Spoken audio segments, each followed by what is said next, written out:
Boa noite, pessoal.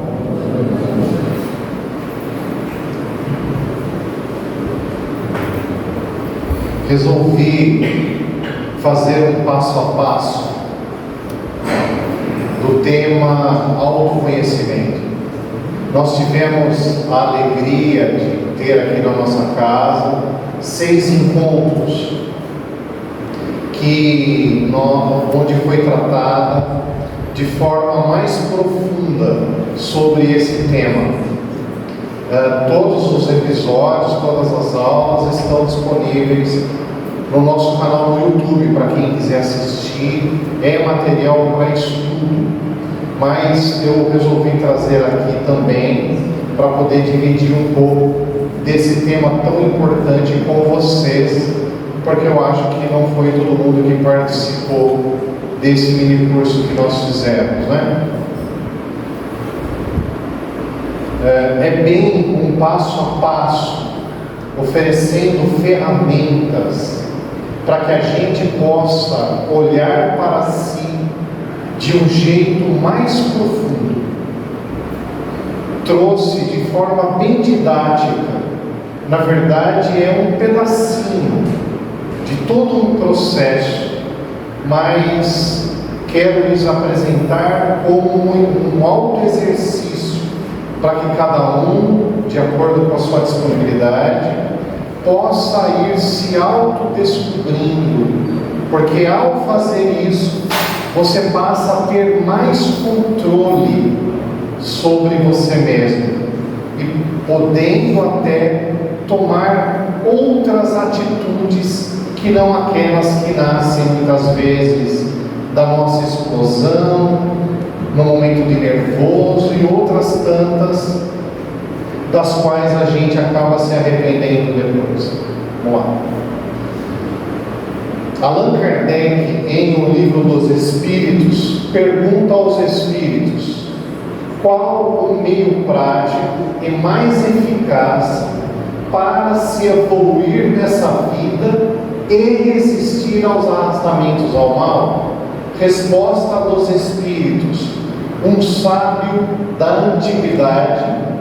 Na verdade, os Espíritos estão se referindo a Sócrates. Já vos disse, conhece-te a ti mesmo.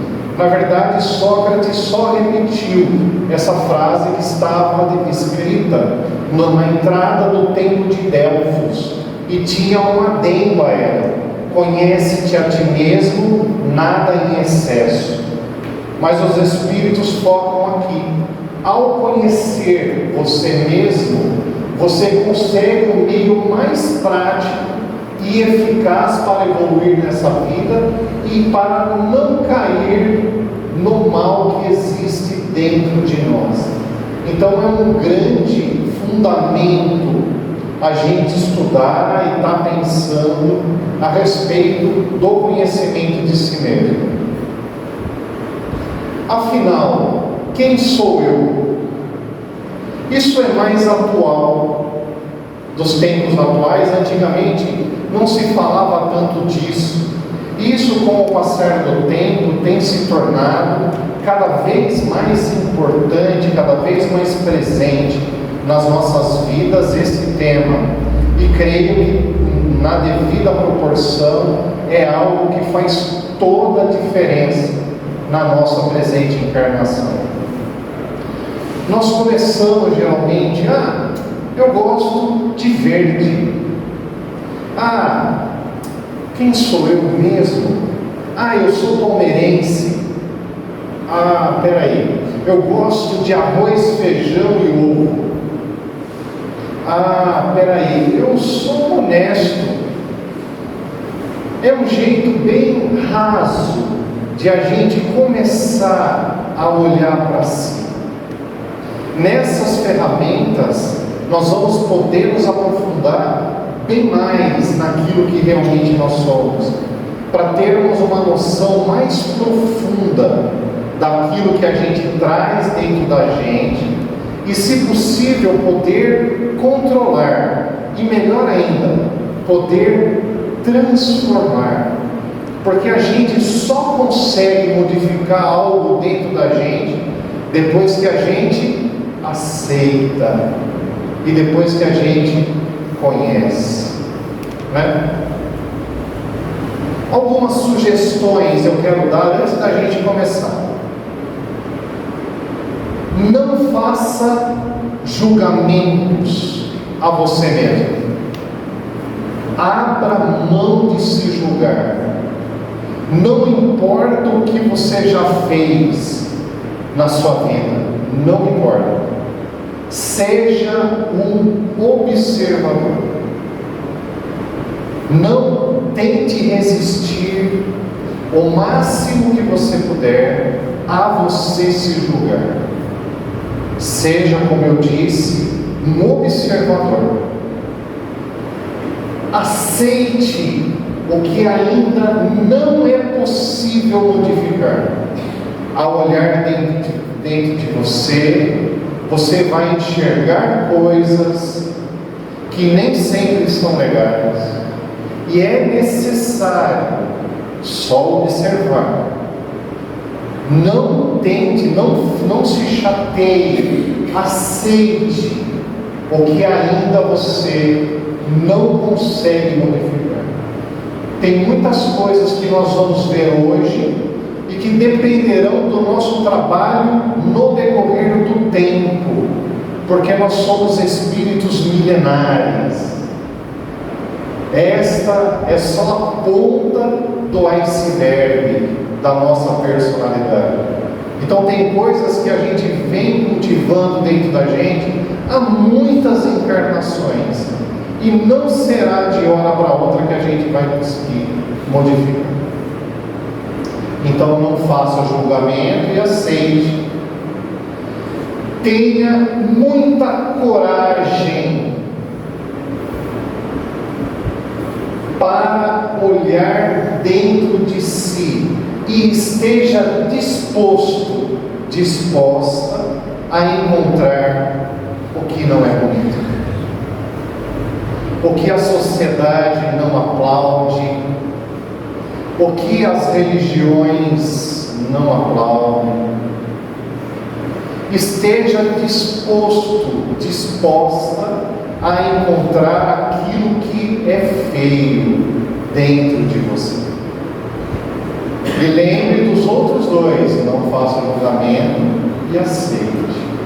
É preciso realmente muita coragem para olhar para si, porque a gente sempre vai querer ficar bonitinho. A gente tem um grande desejo de ser amado, de ser respeitado, e essas coisas que a gente encontra dentro de si, às vezes levam para o contrário. E permita-se sentir, sem julgamento. Sinta, se permita sentir aquilo que você descobrir, aquilo que você vê dentro de você. No Espiritismo, o grande tema é reforma íntima. Tanto que nós tivemos uma palestra do Marcelo Olivari no começo do ano, muito oportuna, e que vale a pena a gente dar uma olhada. É uma proposta de alguns autores, e na minha visão, me permita trazer o meu olhar, mas que denota que algo estragou e agora precisa de conserto. Por isso nós temos que reformar. Mais ou menos a gente constrói uma casa, né? E depois de um tempo, pelo uso, pelo desuso, estragam as coisas, a gente precisa reformar. Só que os espíritos disseram para Kardec que nós fomos criados simples e ignorantes. Portanto, o desenvolvimento nosso é do simples ao complexo, do simples à virtude. Nós não fomos construídos perfeitos, estragamos e agora temos que reformar. Nós fomos criados simples, básicos. E com o passar do tempo, através das experiências, a gente vai adquirindo conhecimento, a gente vai adquirindo luz e vai conseguindo transformar alguns comportamentos primitivos para comportamentos mais elaborados, comportamentos mais complexos. Por exemplo, quero dar um exemplo. Qual a diferença para vocês entre teimosia e perseverança?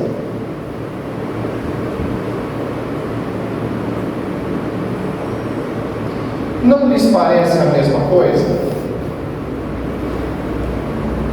O teimoso é um perseverante, não é? E o perseverante não é um teimoso. No meu olhar, teimosia, o teimoso é o início da virtude. Eu penso no teimoso como alguém que está se iniciando num sentimento mais elaborado chamado perseverança. No começo aparecerá a teimosia. Então é aquele que bate a cabeça e não aprende com exemplo ruim, continua fazendo, quebra a cabeça, mas continua fazendo. Creio que no perseverante já não, o que não dá certo se elimina e fica só com aquilo que ainda se tem esperança.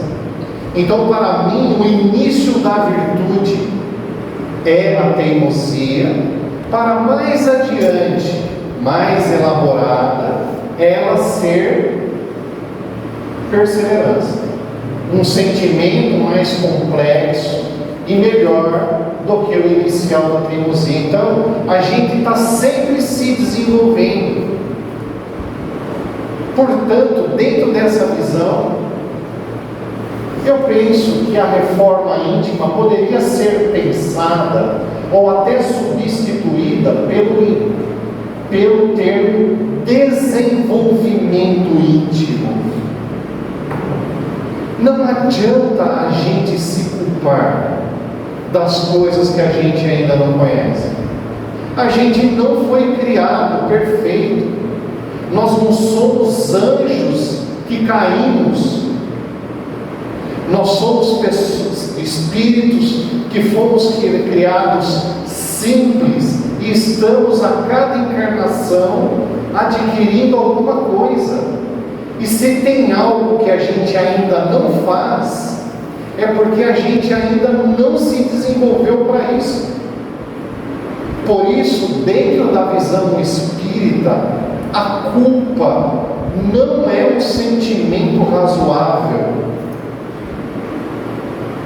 Tanto que Allan Kardec coloca a ideia do verdadeiro espírita naquele que se esforça por melhorar, não naquele que está pronto.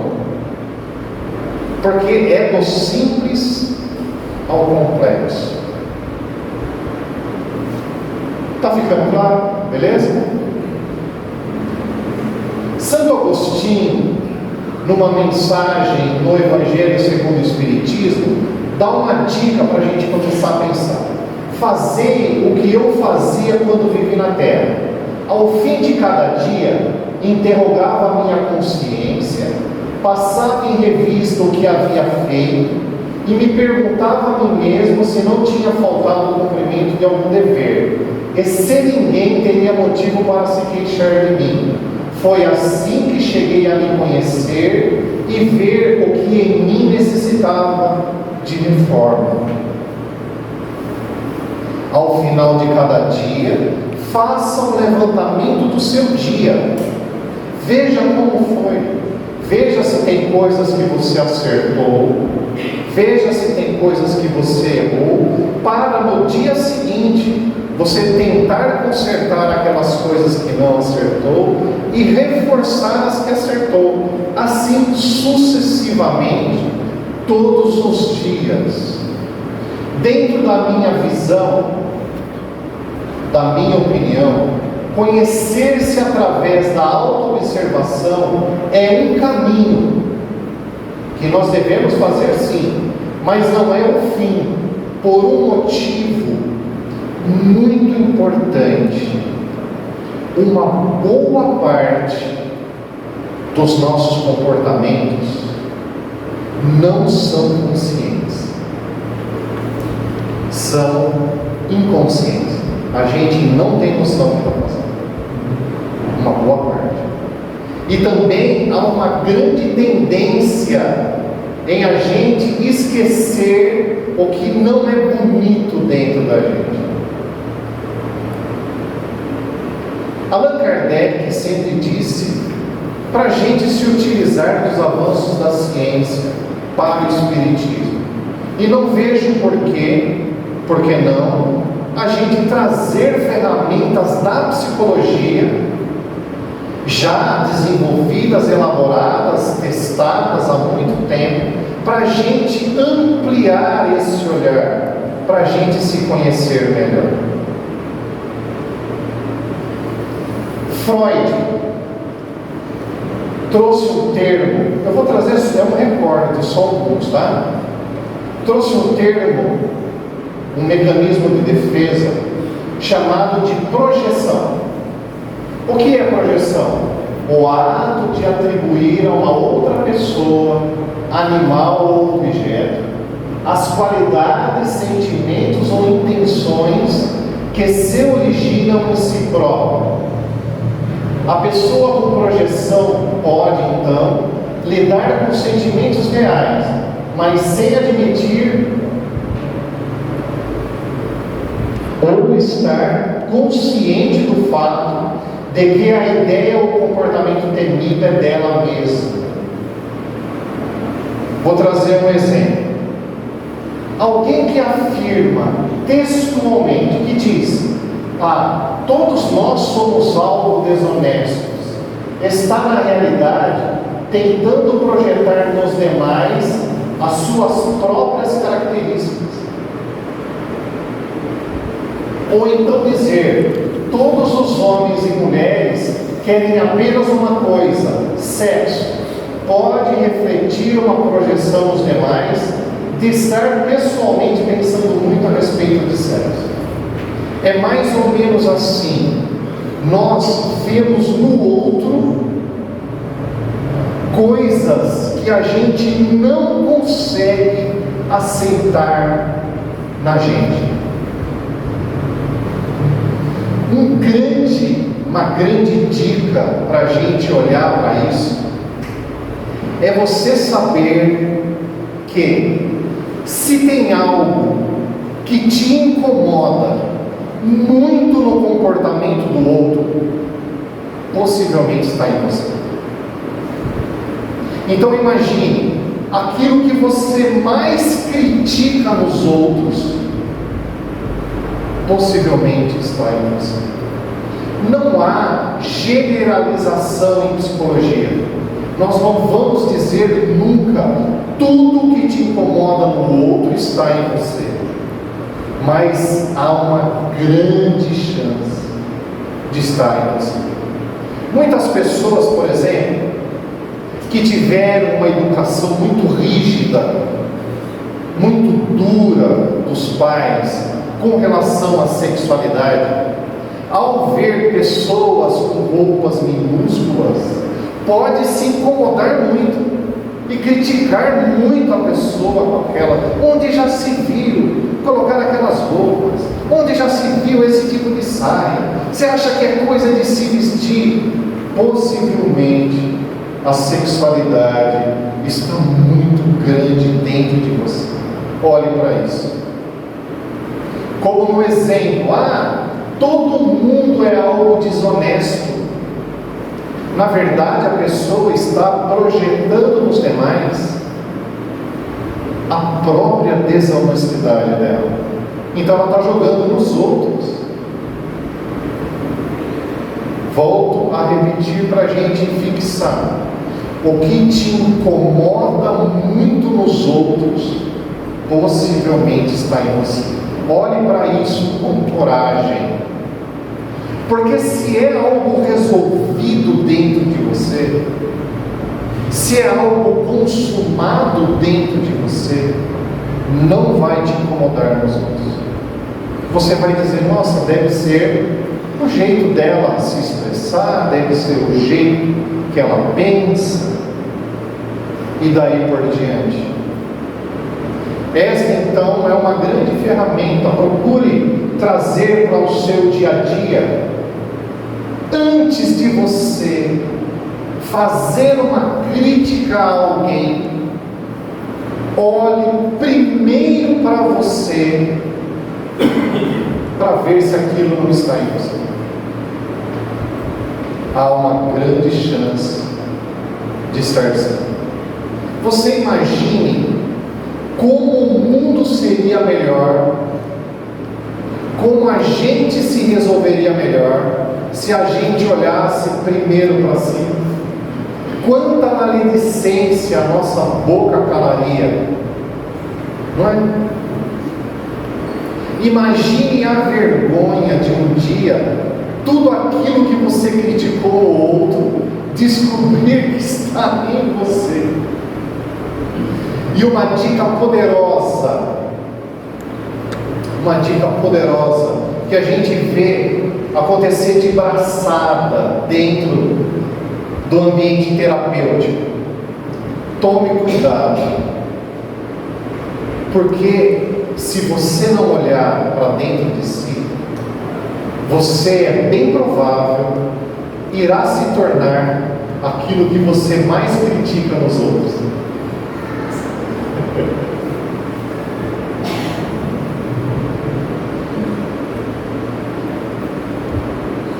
Você irá se tornar aquilo que você mais critica nos outros. Que dureza, né? Em Jesus temos isso. Vemos um cisco no olho de outra pessoa e não vemos uma trave que está no nosso olho. Está aí o mestre, o grande psicólogo das humanidades, né? Antes de toda a psicologia, ele já falando de projeção. E é bem nessa proporção. Nós somos capazes de ver um cisco no olho. Olha, você aí no fundo, tá vendo? Estou vendo um cisco no seu olho aí. Aí a pessoa tem uma trave, né? A gente não consegue ver uma trave na frente do nosso olho. É bem aí. Por isso que é preciso ter coragem para poder olhar para essas coisas. Conseguiram descobrir já alguma coisa aí? Estão processando aí? Tem que ter coragem, não tem? Ou projetamos em coisas e situações? Ah, cara,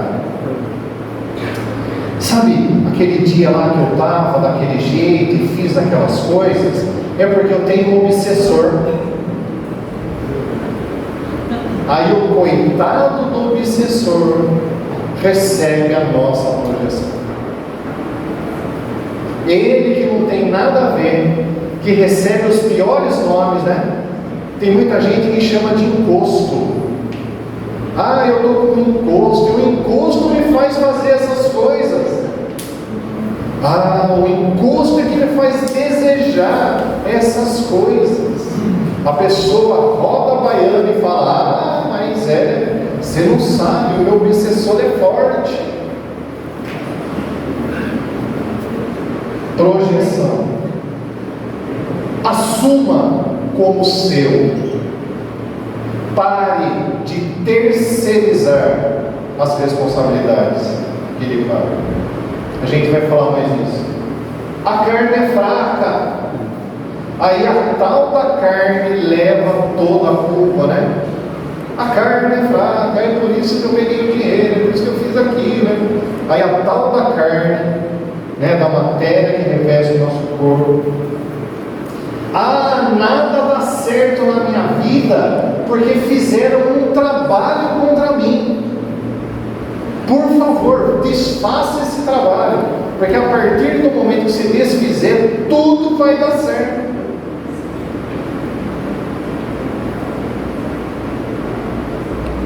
Fizeram um trabalho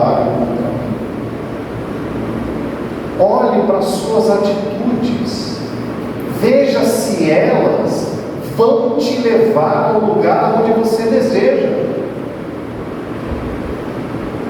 Imagine você uma vida inteira pegando a rua Antônio Pedro e querendo, na verdade, estar na rua 15 de novembro. Não vai. Veja bem se as suas atitudes vão te levar aonde você quer estar. Há muitos médiuns que eu penso que não estudaram o Espiritismo, não tiveram contato com as obras do Kardec, que a gente respeita muito. Você chega com um determinado problema, cara, não para emprego nenhum, ninguém fica comigo, já sei, tem muita inveja sobre você. Fizeram um trabalho contra você, é por isso que não dá certo.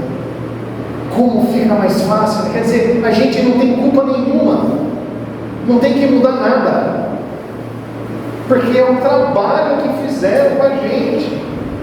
A gente não tem que fazer curso, a gente não tem que voltar a estudar, a gente não tem que se preparar, não.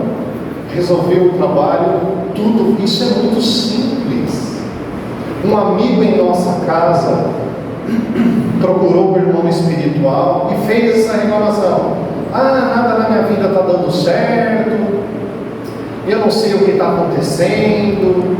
O Espírito parou, sentou para ele e disse: meu irmão, até que série você estudou? Eu só fiz o primeiro grau. O que você acha de voltar a estudar, de fazer um curso que você goste, fazer uma faculdade, daí vai te proporcionar. Não é isso. Ele foi e fez e deu certo, era isso. Era muito mais simples, talvez, para o ego. Não, fizeram um trabalho contra você. Depois de quebrar tudo, esse meu temperamento é terrível, e bota a culpa no tal do temperamento, Quanto mais a gente terceiriza, mais infantil a gente é. O governo, fulano, não sei o que, e a gente vira um poço de reclamação, projetando o que nos cabe nas coisas. Volto a dizer, assuma como seu, porque só aí você conseguirá mudar aquilo que está em você. O homem evolui na medida em que passa a assumir a responsabilidade pela sua vida, pois somente a partir daí é que pode modificar as atitudes. Então, enquanto a gente tiver em projeção, a gente não está desenvolvendo-se. Abandonemos a busca por culpados. Nós somos os responsáveis pela nossa vida. Sempre. Esse é o caminho que nos liberta de muitas correntes que nos prendem a muitas coisas ruins. Os outros.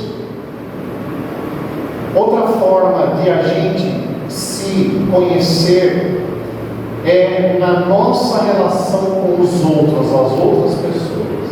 Por exemplo, a forma como se é visto pelos outros, preferencialmente por pessoas próximas e coerentes. Inclusive, essa é uma outra proposta, estava me esquecendo. Se você tem alguém que você confia, se você tem alguém que você acha que tenha bom senso e que te conhece bem, peça para essa pessoa listar tudo o que você tem de bom e tudo o que você tem de ruim.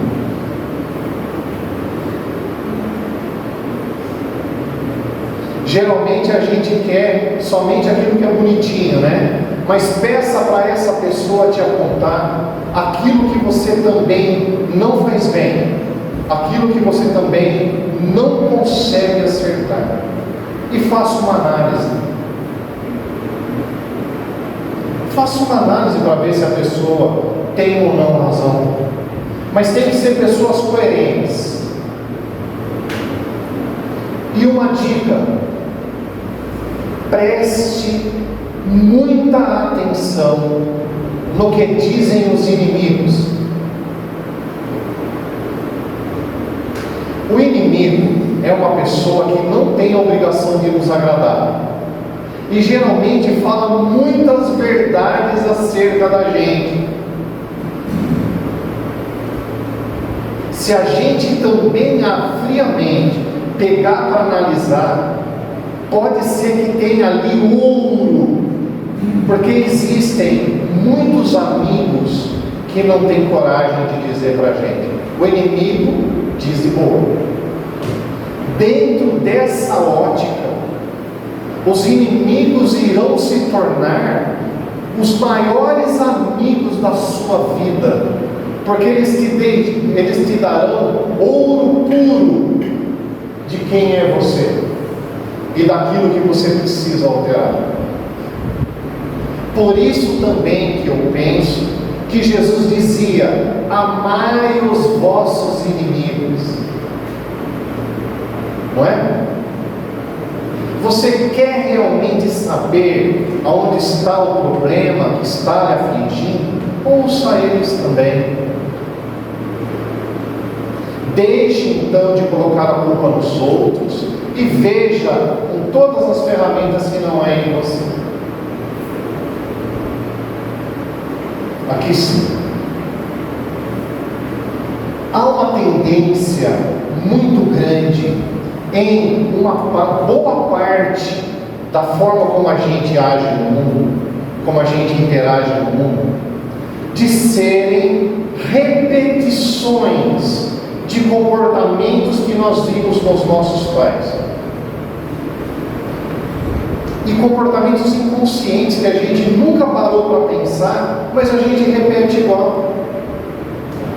Como aquela história, o marido falou: querida, vamos fazer aquela carne da sua mãe, aquela carne de forno que eu adoro. Vamos. Comprou a peça, pegou, cortou um pedaço assim da cabeça da peça e colocou o resto na bandeja. E daí o marido perguntou: mas, querida, por que você cortou esse pedaço da peça se cabe na bandeja? Não sei. Mas como você não sabe? Minha mãe sempre fez assim. E daí foram perguntar para a mãe: mãe, por que a senhora corta a parte da frente da peça para colocar? Não sei. A minha mãe fazia assim. Foram perguntar para a avó: vó, por que você corta a parte da frente da peça? Porque a minha bandeja era muito pequena e não cabia, então eu cortava para... Muitos comportamentos a gente mantém dos nossos pais sem perceber e acaba vivendo o destino da música do Belchior: faça o que fizermos, seremos iguais aos nossos pais. Porque a gente não percebe e repete.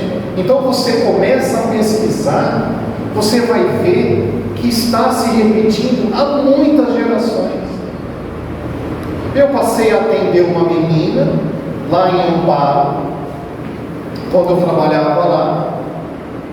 A menina era amada pela avó e odiada pela mãe. E a mãe dela amava a filha dela e odiava ela. Não parece uma repetição? Se a gente tivesse condições de ver, a gente veria isso muitas e muitas gerações, porque elas não se percebem. É preciso olhar firmemente e quebrar esse paradigma, porque senão você vai viver uma vida de repetição, uma vida muitas vezes baseada na vida dos seus pais. Não que seja ruim, mas veja se cabe em você. Muitas vezes nós vamos viver papéis pré-determinados que os pais sonharam para si mesmos, não realizaram e fizeram com que a gente realize. Então muitas vezes o jovem está numa profissão que ele não gosta. Por quê? Aquilo é sonho do pai ou da mãe, que não teve força, coragem, condições de realizar. E daí vai o filho realizar no lugar dos pais. E geralmente vai ser infeliz, porque não é ele. Conheci um menino aqui em cima, que viveu no Limoeiro, e a mãe dele falava assim para ele: fulano, você precisa voltar a estudar. Eu falei: ah, é? Ele falou, né? Ah, é? Ah, é, mãe? Sim, você precisa voltar a estudar. Mas fazer o quê? Ah, você tem que ser psiquiatra, porque daí você vai ajudar muita gente. E trouxe para cá, né?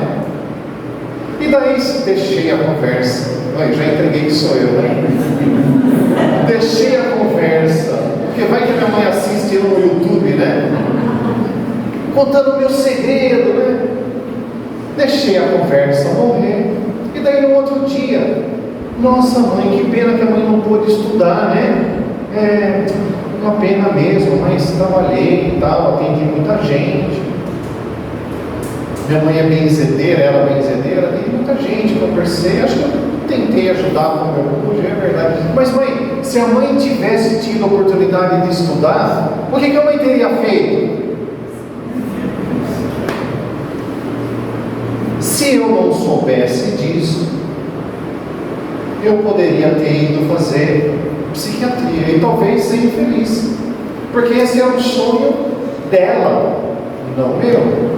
Eu queria ser músico, não psiquiatra. Quantos de nós estamos trilhando caminhos que não fomos nós quem escolhemos? Foram os pais. Geralmente o primeiro filho, o filho mais velho, é o que tem menos chance, porque quando ele nasce, o pai e a mãe já tem toda a coisa que ele vai ter que fazer. E é uma armadilha, é uma armadura que é preciso ter coragem para se libertar. A forma como você foi visto pelos seus pais também, muitas vezes, vai fazer com que você se sinta: você é burro, você não percebe. Nossa, seu primo sim que é inteligente. Quando você fizer aquilo, mamãe não gosta quando você faz isso. Nossa, como essa roupa ficou feia em você.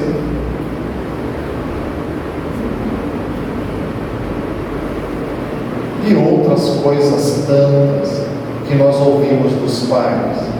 Muitas vezes isso é repetido durante tanto tempo que a gente acaba acreditando que aquilo nos diz quem somos. Tente se lembrar do que você ouviu durante toda a sua criação. Ah, fulano é inteligente, mas Beltrano é mais esperto. São roupas, são coisas que muitas vezes você pega para si e é só a visão de alguém, não tem nada a ver com você. Por exemplo, você é policial Então no dia a dia você exerce a lei, as pessoas têm uma relação com você, porque você é policial. Se você passar a acreditar que você é aquilo, você estará se perdendo. Porque ele está policial, ele não é policial. O médico, o juiz, a dona de casa, quantas mulheres têm raiva da condição de serem donas de casa, porque se acham desvalorizadas, mas se acham só aquilo. Nós não somos o papel social que a gente desempenha, a gente é muito mais. Então, se você exerce algum poder, de alguma forma, tente subtrair isso da sua alma, porque você está isso por conta da necessidade da sua função, mas você não é isso. Uma rainha de França escreveu o Evangelho segundo o Espiritismo, dizendo que a maior humilhação para ela foi ter voltado ao mundo espiritual, depois da morte do corpo físico, e ter se encontrado com subalternos, com escravos, numa posição superior à dela. Na verdade, ela morreu achando que lá ela ia continuar rainha, né? Como André Luiz, que possivelmente foi Carlos Chagas, o grande descobridor da doença de Chagas, desencarnou e foi parar no umbral. Depois ele foi trabalhar de faxineiro, porque lá no mundo espiritual, a persona, a máscara, o papel social não valem nada, e nem no autoconhecimento, porque nós não somos o papel, nós somos muito mais. A sombra é um conteúdo trazido pelo psiquiatra suíço Carl Jung. Vou explicar para ficar mais simples. Você é criança, você está vivendo naquele ambiente, e naturalmente, pela espontaneidade da criança, você demonstra sentimentos. Vamos imaginar que você está num ambiente cristão muito ferrenho, onde alguns sentimentos são feios. Então a criança, acontece alguma coisa, ela mostra raiva. Aí todo mundo cai em cima dela, ela fica de castigo, ela apanha, ela é chamada a atenção porque ela apresentou raiva. E como isso talvez vá se repetir, ela vai tirar a raiva do comportamento cotidiano dela, e toda a raiva dela vai ficar armazenada dentro da mente dela, num lugar simbólico que Jung chamou de sombra. Geralmente tudo aquilo que incomoda na gente, a gente tem a tendência a excluir e ir para a sombra. Por isso que lá no começo eu coloquei para vocês: permita-se sentir. Não precisa agir com base, por exemplo, na raiva, mas sinta. Se permita sentir outras coisas que também são feias. E não tem só coisa feia, porque tem pai e mãe que trabalham contra. Por exemplo, ao xingar uma criança de burra: você é burra, nada que você faz dá certo, tudo que está dando errado aqui na nossa casa é culpa sua, você é culpada.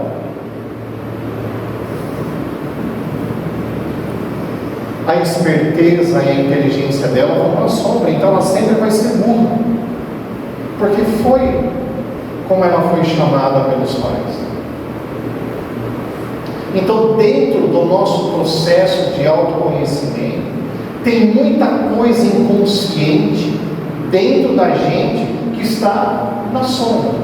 Por exemplo, a geração dos meus pais, que foi uma geração muito reprimida na sexualidade. Muito. A minha geração foi menos, mas a deles foi mais. E uma geração antes de mim também foi muito. Naturalmente é aquela que vai projetar olhando as meninas que andam de saia muito curta e vai botar a maior pano, quando já se viram andar como... porque foi reprimido. Está na alma dela, mas está reprimido. E acredite, isso faz parte dela. Isso faz parte da gente.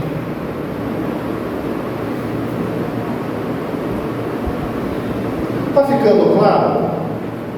Está ficando muito forte? Muito enfático assim? Dando medo? Renovando. Não faça julgamentos contra si mesmo. Aceite o que ainda não é possível modificar. Tenha coragem e esteja disposto a encontrar o que também não é bonito e permita sentir.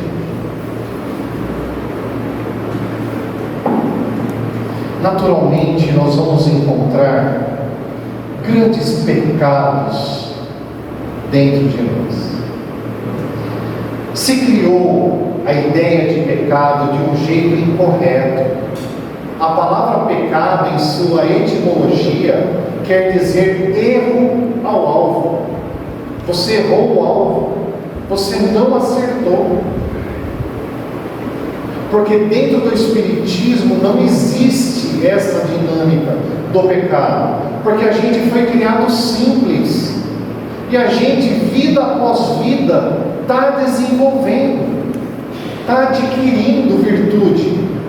Nós não fomos criados perfeitos e decaímos em tempos que não. Nós somos criados simples e vida após vida a gente está aprendendo a fazer o certo. Acerta. Aí vira virtude. Vai virando virtude. Se você pega, por exemplo, os 7 pecados capitais, todos sentimentos naturais da nossa alma. Por exemplo, o sentimento de preguiça. Cara, a preguiça é uma grande dica da nossa alma para a gente perceber aquilo que a gente não está fazendo legal, aquilo que a gente não está gostando. Você consegue se imaginar com preguiça, tendo que acordar amanhã às 5 horas da manhã para pegar o primeiro avião para Paris? Você consegue se imaginar com preguiça? Ou para sair e fazer a coisa que você mais ama fazer? Então a preguiça é algo para que a gente possa olhar que não está bom no nosso dia a dia, porque se está bom a gente ama, não tem preguiça. Por exemplo, o orgulho. A pessoa orgulhosa é sempre alguém de baixa estima, que a todo custo quer mostrar que ela sempre tem razão. É uma pessoa muito frágil, porque de verdade, quem toda vez tem razão? O orgulhoso, a orgulhosa é uma pessoa com uma estima muito reduzida. Então, quando se olha para alguém muito orgulhoso, que a todo custo quer mostrar que está certo, coitado, é um pecado capital. Eu ia falar da gula, mas eu fiquei meio envergonhado.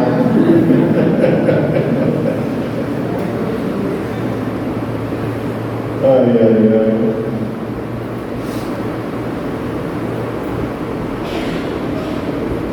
Então, diante da nova pessoa que você vai se transformar, pare de se criticar. Pare de se criticar. Não ajuda nada você se criticar. Cá entre nós, aqui na nossa prosa de amigos, quando você era, que você fala para si mesmo? Como você não viu isso? Como você pode errar de novo? Não faça mais isso. Aceite como parte do seu processo. Não diz lá no Evangelho que a gente tem que perdoar os outros? Isso também cabe para si mesmo.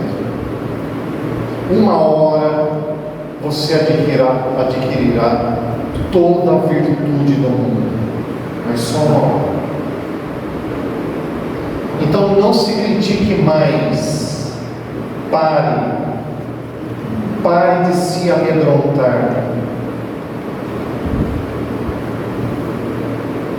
Quanto medo a gente coloca na gente de errar, de fazer alguma coisa que não está certo. Isso é parte do processo.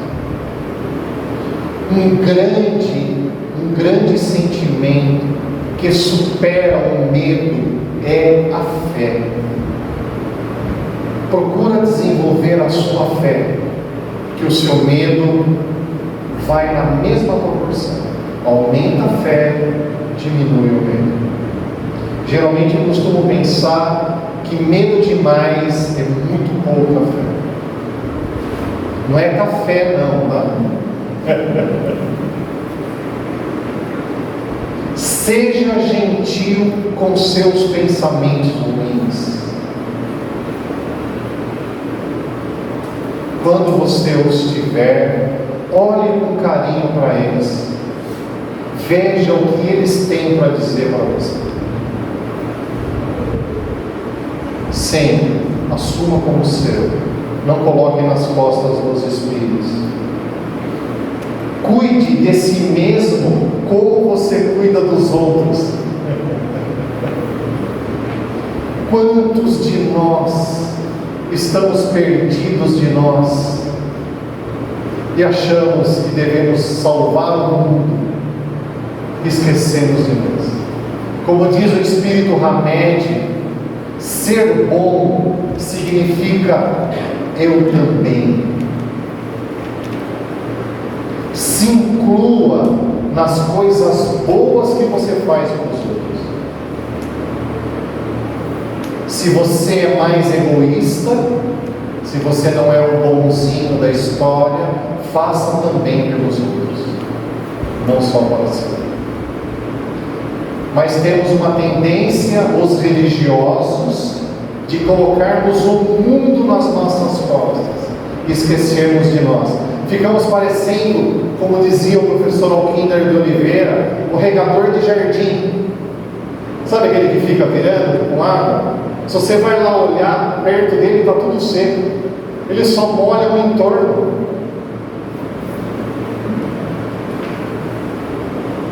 Amando-se agora, será possível amar os outros como a si mesmo. Não é possível o contrário. Você amar os outros sem amar a si. Então, quando você se vê, se ama como uma pessoa inteira, com todas as suas coisas, você é capaz de amar os outros sem projeção. Porque você vai compreender as coisas ruins que ainda estão nos outros, porque você vai vê-las em você também, de alguma forma. Recado dado? Então vamos fazer uma prece para a gente terminar?